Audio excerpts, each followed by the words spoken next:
서울리안.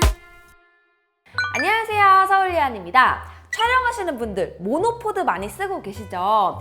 영상에서 완벽한 픽스 촬영이 아니라면 자연스럽고 안정적인 무빙이 있는 게 더 좋다 보니까 자리도 덜 차지하고 이동도 쉬운 모노포드를 자주 쓰게 되는데요. 모노포드의 가장 큰 문제가 앵글을 잡기 위해서 맨날 쭈그려 앉아서 노브 돌려서 풀었다가 다시 쭈그려 앉아서 고정하고, 이게 진짜 귀찮거든요.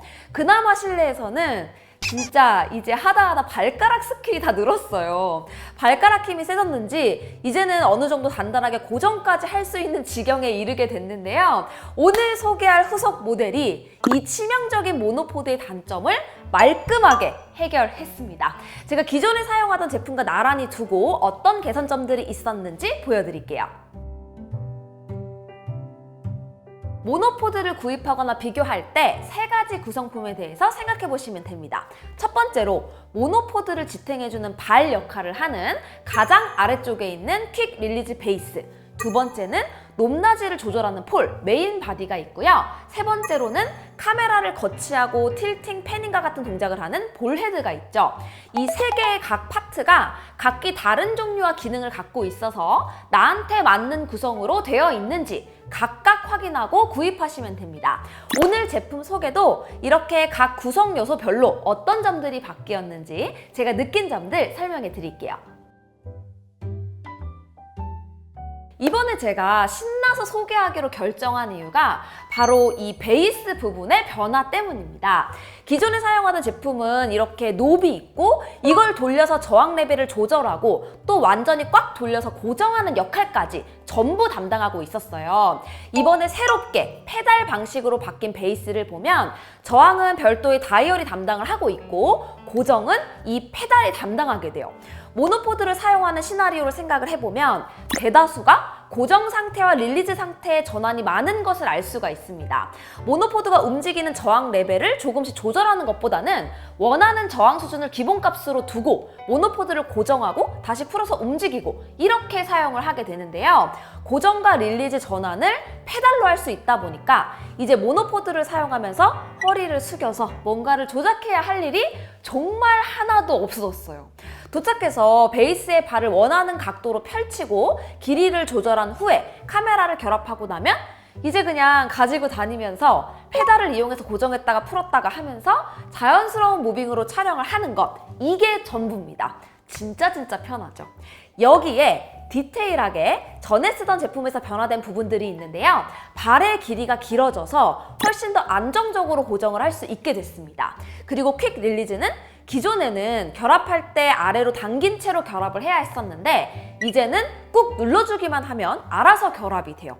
저는 이 모노포드에서 바디를 제거하고 미니 삼각대로도 자주 사용을 했었는데 이때도 쪼그리고 앉아서 퀵 릴리즈 부분 내려서 결합하고 할 필요 없이 그냥 서 있는 채로 꾹 누르면 되니까 전환이 상당히 빠르고 편해졌습니다.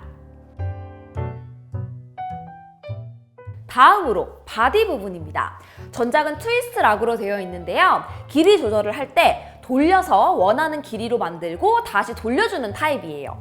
길이 조절이 한 군데서 일어나기 때문에 굉장히 쉽고요. 또 길이를 늘리면 제가 움직인 것보다 2배로 길이가 바뀌면서 빠르게 높이 조절이 가능하다는 장점이 있습니다. 제가 새롭게 사용하고 있는 제품은 플립락으로 레버를 열었다 닫으면서 조절하는 방식이에요. 전작인 트위스트락 방식에 비해서 조작 포인트가 3군데나 있다 보니까 가장 짧은 길이부터 높은 길이까지 바꾸는데 시간이 더 걸려요. 반면에 제가 플립락으로 사용을 하려고 했던 이유는 최저 높이와 최고 높이 때문인데요. 트위스트 락이 길이를 조절하기는 편한데 이 구조 때문에 가장 짧게 해도 상당히 길어서 휴대하기가 좀 어렵고 또 최대 높이도 한계가 있습니다. 촬영할 때도 모노포드의 가장 큰 약점인 로우 앵글 촬영에 제한이 너무 많아서 좀 아쉬웠던 점이 많았어요. 그런데 플립락의 경우에는 처음에 원하는 길이로 조절을 한번 하는 데는 조금 번거로울 수도 있지만 최저 높이도 훨씬 낮아서 로우 앵글 촬영에도 용이하고 또 휴대하기에도 훨씬 좋습니다. 그리고 최대 높이도 상당히 높아서 기존에 촬영하기 좀 힘들었던 하이 앵글 촬영본도 여분으로 손쉽게 따돌 수 있어서 저는 좋더라고요. 앞에서 보여드렸던 베이스는 새로운 버전이 모든 면에서 낫다고 생각을 하는데 바디는 사용하는 용도에 따라서 어떤 것이 더 편할지 좀 달라질 수도 있을 것 같아요. 두 개 제품 모두 퀵 릴리즈에 호환되게 사용할 수 있으니까 한번 비교해보시고 원하는 타입을 정해서 구성하면 됩니다.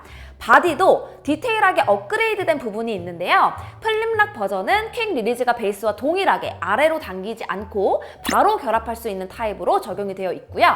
플레이트 고정과 텐션 조절을 사용하는 육각 렌치가 바디에 고정이 되어 있어서 이것도 편하게 쓸 수 있었습니다. 그리고 추가로 스트랩 부분이 있는데 휴대할 때도 좋지만 모노포드 잠깐 세워둘 때 안전고리 역할도 할 수 있어서 유용하게 잘 쓰고 있습니다. 모노포드는 볼헤드를 욕심껏 크게 쓰기가 좀 부담스럽죠? 이전에 K5를 사용하고 있었는데요. 이번에 K5S로 지지하중은 5kg로 동일한 리뉴얼된 버전을 사용했습니다. 모노포드에 사용하기 딱 적당한 크기에 틸팅 각도도 90도까지 가능하고 패닝, 틸팅 모두 유압 조절이 가능해서 함께 쓰기 딱 적당해요. 리뉴얼되면서 마이너하게 개선된 부분들이 있는데요. 다이얼 크기가 늘어나서 돌리기도 수월하고 카메라 간섭을 피하기 위해서 레버 위치를 바꾸기도 용이합니다. 그리고 베이스 면적이 60mm에서 65mm로 늘어나서 고정되는 부분의 안정성이 조금 더 좋아졌어요. 모노포드의 필요성은 영상 촬영자들이 한 번만 써보면 모두 쉽게 공감하지 않을까 싶어요. 저도 벌써 3년 전인데 왜 그때 처음 써봤나 싶은 마음의 영상을 만들었던 기억이 납니다. 그동안 야외 촬영에서 거의 빼놓지 않고 갖고 다니면서 참 자주 썼는데 그때마다 수평과 앵글 잡으려고 쭈그려 앉아야 하는 그 불편함은 그냥 감수해야겠거니 했었거든요. 그런데 이 부분이 딱 개선이 되면서 저는 모노포드 활용이 훨씬 더 늘어나지 않을까 싶습니다. 기존에도 미니 삼각대 역할로도 잘 썼었는데 바뀐 메인 바디와 함께 완전히 높은 하이 앵글 촬영도 야외에서 한 컷이 추가할 수 있으니까 앞으로의 촬영도 기대가 많이 되네요. 혹시 아직도 모노포드 안 써봤다 그러면 가까운 카메라 샵에서 본인 카메라 한번 올려서 딱 한 번만 무빙 주면서 써보기를 추천드리고요. 기존에 잘 쓰시던 분들은 오늘 제가 반한 이 포인트가 얼마나 사용성에 큰 영향을 미치는지 쉽게 공감하지 않을까 싶네요. 궁금한 점 남겨주시고요. 그럼 저는 다음 영상에서 또 인사드리겠습니다. 안녕히 계세요. 끝? 근데 저만 그런 거 아니죠? 발로 이렇게 해본 적 있지 않아요? 다들 이렇게 그 정도는 발로 하는 거 아니에요? 나만 그런 거예요? 부끄럽네.